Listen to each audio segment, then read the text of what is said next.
as you know by now, we're at EGX and Scott has been away playing some games. Scott, tell us, what have you been playing? I played JVC, not JVC. I think they're extinct, are they not? Well, yes, no, JCB Pioneer Mars. Alright, so what's that about? It is the most ambitious game I've seen at EGX. It starts as a survival game. You're on Mars, you've got a really basic space suit, your oxygen counter is always ticking down, and you progress, you find a JCB vehicle, you then start building a base, and it incorporates real-time strategy elements in, there's multiplayer elements that are all built into this at a very fundamental level. So you feel it's a realistic, futuristic game? Well, the thing is, JCB provided a lot of sort of tech. They designed a bunch of stuff that could actually drive on Mars for the game. Alright. But the developers also have, I forget her name, I'm so sorry, I'm sure you're watching, but she was actually one of the people selected for the Mars mission a few years ago. Alright, yeah. She's an astrophysicist. She actually dropped out because she didn't want to be a colonist, she wanted to be an astronaut. But she's actually in the game, the actual person is in the game, and she's been sort of advising them on the technical aspects. So they've actually really got expert.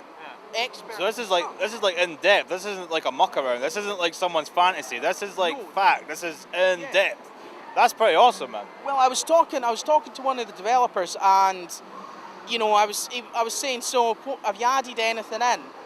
And he mentioned some things that they maybe exaggerated a little bit just for the purpose of the game. And just as it happened, I saw these electrical tornadoes just funneling around this canyon that I'm driving through in my JCB tank thing. And I was like, oh, like these electric tornadoes of death. And he went, oh no, they actually exist. I was like, well, so I was a little to that. A little educational sort of aspect to it as well. Yeah, definitely. There's also a lot of sort of micromanagement that's involved. So when you're building your base, you've got to connect power lines, you've got to manage, I think it's 5 or 6 different resources. So you've got like water, oxygen, food, staff, waste management and things like that. So it sounds like it's kind of as in-depth as the old SimCity games used to be, where you had to actually lay pipes.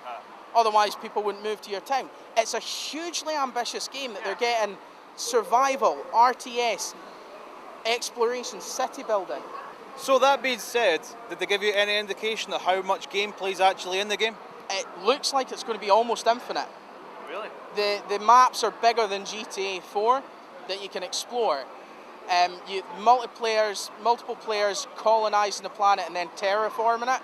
There's no shortage of gameplay. That sounds awesome. Go check it out, and we'll see you in about 150 years. I'm going to Mars. See ya. If you enjoyed the video, why not give us a like? If you really liked it, why not subscribe? Because you know we'll do things other channels won't. Yes. Behind the scenes stuff. Yes, we will. Not just on anniversaries. You're getting weird again. I'm getting weird.